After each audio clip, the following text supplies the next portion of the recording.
Shalom para sahabat terkasih, kasih karunia dan cinta kasih Allah senantiasa berlimpah kepada kita dimanapun kita berada. Para sahabat, pada kali ini saya ingin membahas satu topik yang cukup menarik terkait dengan tema Allah yang menjadi manusia. Allah menjadi manusia merupakan salah satu inti iman orang Kristen. Setiap orang Kristen percaya misteri inkarnasi Allah yang menjadi manusia. Nah, banyak agama lain yang menolak hal ini, menentang, bahkan mengejek atau menghina, mengolok-olok tentang kepercayaan agama Kristen ini. Mereka mengatakan tidak mungkin Allah menjadi manusia. Atau mereka mengatakan bagaimana mungkin Allah bisa menjadi manusia? Ya kan? Nah, jadi bisa dikatakan agama lain itu menentang keras konsep kealahan dalam agama Kristen. Nah, maka kali ini saya mau mengajak para sahabat sekalian untuk memahami, mendalami penjelasan tentang Allah yang menjadi manusia ini. Bagaimana bisa kita pahami? Bagaimana kita bisa akhirnya menerima bahwa Allah menjadi manusia?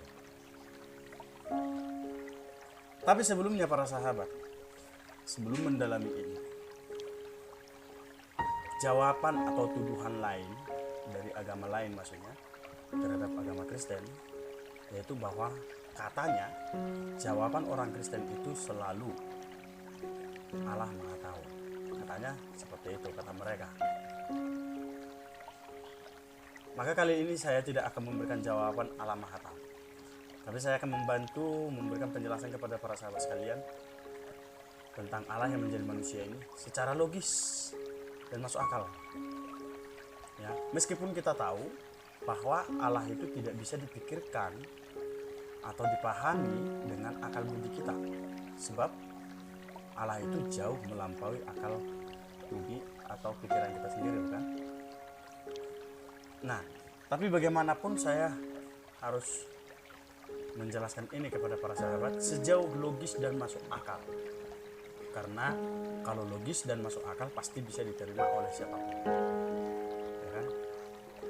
Nah, kemudian tadi saya singgung bahwa agama lain itu mengatakan tidak mungkin, ya. Tidak mungkin Allah menjadi manusia. Maka bagi saya pribadi, jawaban atau pernyataan tidak mungkin atau bagaimana mungkin ini adalah suatu sikap yang merendahkan Allah, menunjukkan cara berpikir yang membatasi kuasa Allah. Sementara kita tahu bahwa Allah itu mampu melakukan apapun, bahkan melakukan apa saja yang di luar akal budi kita, ya kan? Nah, sekarang saya masuk ke topik ini. Bagaimana menjelaskan, bagaimana kita memahami Allah yang menjadi manusia. Saya akan mengajak para sahabat sekalian untuk masuk ke dalam 3 pertanyaan mendasar yang menjadi penuntun untuk memahami Allah yang menjadi manusia. Yang pertama, kita harus mengenal Allah. Siapa Dia? Bagaimana Dia? Ya, itu yang pertama. Kita harus mengenal Allah. Kemudian yang kedua, apa artinya menjadi? Dan yang ketiga, mengapa harus menjadi manusia? Nah, ini 3 pertanyaan penuntun, pertanyaan dasar untuk membantu para sahabat memahami Allah yang menjadi manusia. Nah, pertama kita masuk mengenal Allah. Siapa Dia dan bagaimana Dia? Allah itu adalah satu-satunya yang ada dan selalu ada, tetap ada sampai kapanpun, atau yang disebut dengan eternal being. Itulah Allah. Allah itu juga adalah awal, akhir, tujuan, asal dari segala makhluk. Allah itu adalah kausa prima, penyebab utama. Dia adalah Alfa dan Omega. Kemudian Allah itu adalah sumber pertama dan utama kehidupan segala ciptaan yang ada. Nah, ini saya kira semua agama pasti mengakui, pasti menerima pemahaman ini, menerima konsep ini, siapa Allah, kan? Nah, kemudian yang kedua, bagaimana dia? Bagaimana Allah itu? Allah itu adalah maha dalam segala hal, maha dalam segala-galanya. Maha kasih, maha cinta, maha penyayang, maha pemurah, maha pemaaf, dan lain sebagainya. Dia adalah maha. Nah, salah satunya itu saya berikan contoh, maha cinta. Oke? Maha cinta. Allah itu maha cinta. Karena cintanya, dia menciptakan manusia. Karena cintanya, dia menciptakan segala sesuatu yang ada di bumi ini. Karena cintanya, dia menciptakan saya dan Anda. Bahkan cintanya itu tidak terukur. Cintanya itu tak terselami. Mengapa? Karena cintanya itu jauh melampaui, jauh melebihi cinta yang dimiliki oleh manusia. Nah, bisa kita katakan bahwa segala sesuatu itu ada karena cinta Allah. Nah, di dalam kitab suci, Allah yang maha cinta ini sangat jelas dituliskan demikian. God so loved the world that he gave his one and only Son Jesus Christ, that whoever believes in him shall not die, but have eternal life. Yohanes 3 ayat 16. Dan juga Jesus said, I came that they may have life and have it abundantly, a complete life full of purpose. John 10 ayat 10. Nah, inilah pertanyaan pertama tadi, mengenal Allah. Siapa dia dan bagaimana dia? Masuk ke poin kedua, yaitu apa artinya menjadi. Menjadi artinya sesuatu yang tidak tetap, ya kan? Menjadi itu sebuah proses. Menjadi itu berarti masih ada perubahan. Menjadi juga tidak tetap seperti awalnya, meskipun tidak melepaskan esensinya atau hakikatnya. Nah, saya berikan contoh juga dalam hal ini. Air berubah menjadi es. Ya, meskipun air itu sudah berubah menjadi es dengan bentuk yang berbeda-beda, namun es tidak selamanya sebagai es, melainkan akan mencair dan menjadi air lagi. Nah, kemudian selain itu, meskipun es itu sudah berbeda bentuk dengan air, namun es itu tetap memiliki esensi, memiliki hakikat yang sama dengan air, yaitu apa? H2O, ya kan? Jadi air dan es ini dua benda yang berbeda bentuknya, tetapi memiliki esensi yang sama. Inilah yang disebut dengan menjadi. Nah, demikian halnya dengan Allah yang menjadi manusia. Dan itu dalam hal ini Allah itu berbeda dengan air, ya. Allah berbeda dengan air. Allah itu adalah Allah hingga kapanpun. Bahkan sekalipun Allah menjadi manusia, dia tetap Allah. Nah, dan menjadi manusia itu berarti tidak selamanya dia adalah manusia. Dia akan menjadi atau dia akan kembali ke esensinya, ke hakikatnya semula, yaitu Allah. Ini artinya menjadi. Jadi menjadi itu berarti ada perubahan, tidak selamanya seperti sedia kala. Oke. Kemudian yang pertanyaan ketiga, penuntun yang ketiga, mengapa harus menjadi manusia? Nah, ini menjadi persoalan penting, persoalan mendasar. Sebenarnya pertanyaan ini, mengapa harus menjadi manusia, ini menjadi puncak dari kedua pertanyaan tadi, sekaligus menjadi dasar, ya, dasar untuk memahami Allah yang menjadi manusia.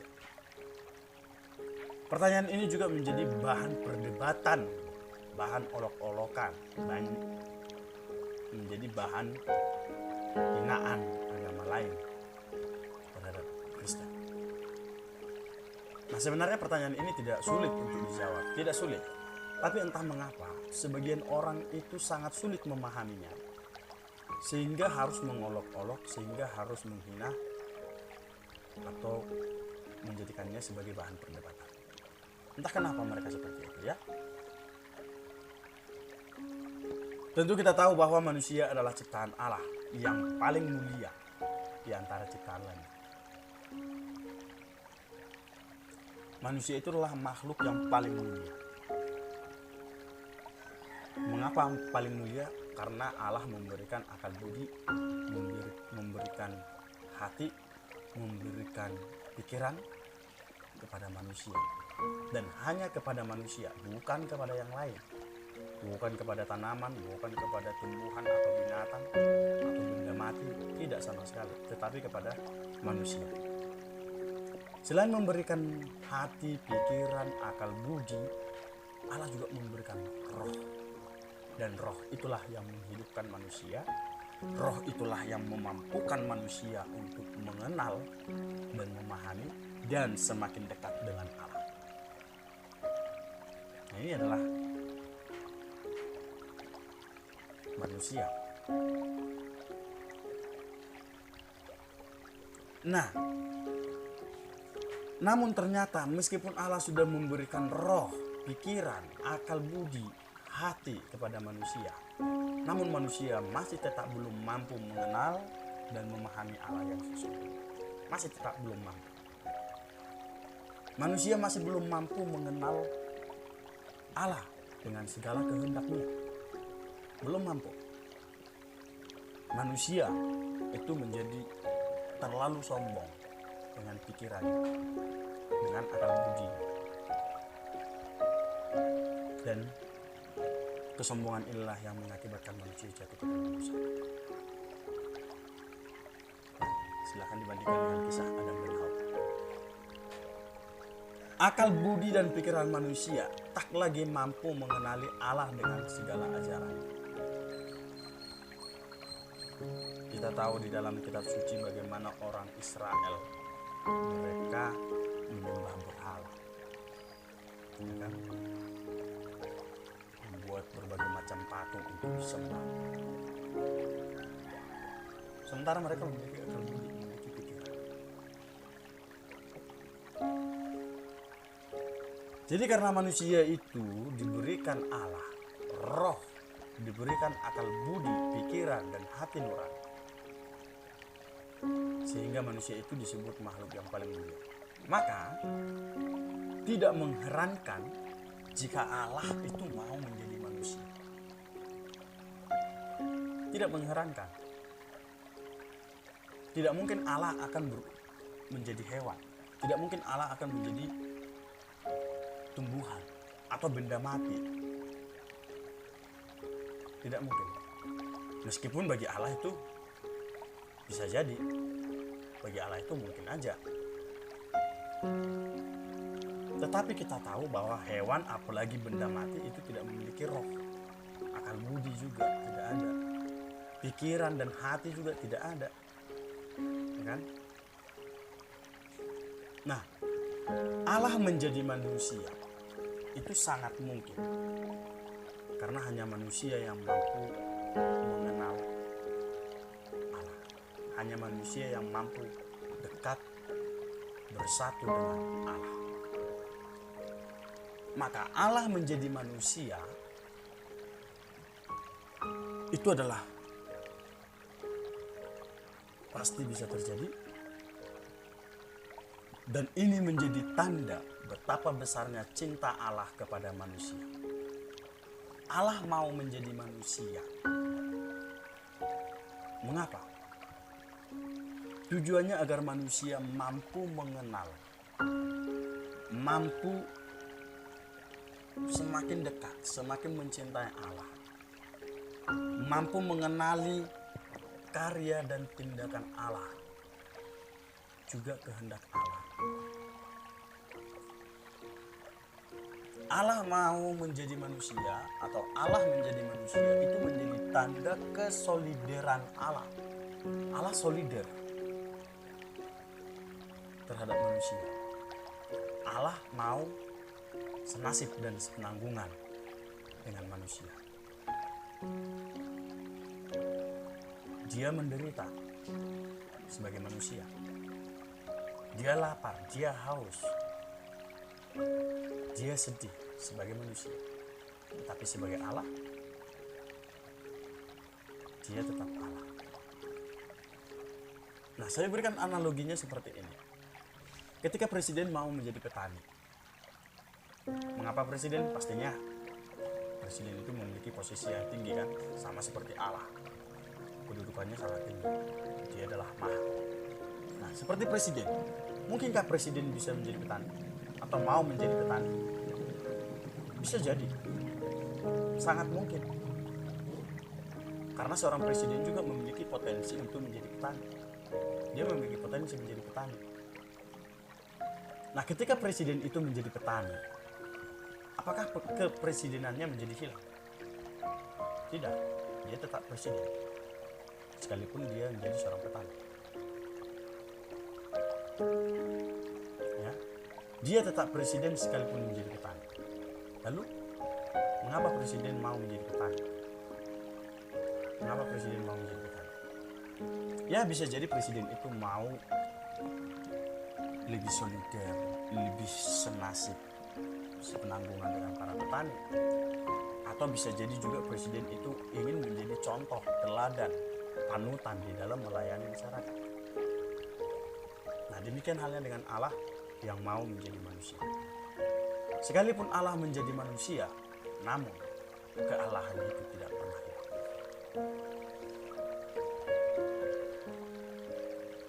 Maka kesimpulannya, Allah menjadi manusia itu bukan berarti tidak mungkin. Itu sangat mungkin bagi Allah. Akal budi dan pikiran manusia itu tidak akan pernah mengerti dan memahami misteri Allah. Maka jangan pernah menyombongkan akal budi, jangan pernah menyombongkan pikiran. Karena akal budi dan pikiran itu memiliki keterbatasan, apalagi dalam hal memahami Allah. Maka mengatakan tidak mungkin Allah menjadi manusia itu berarti menjadi tanda kesombongan.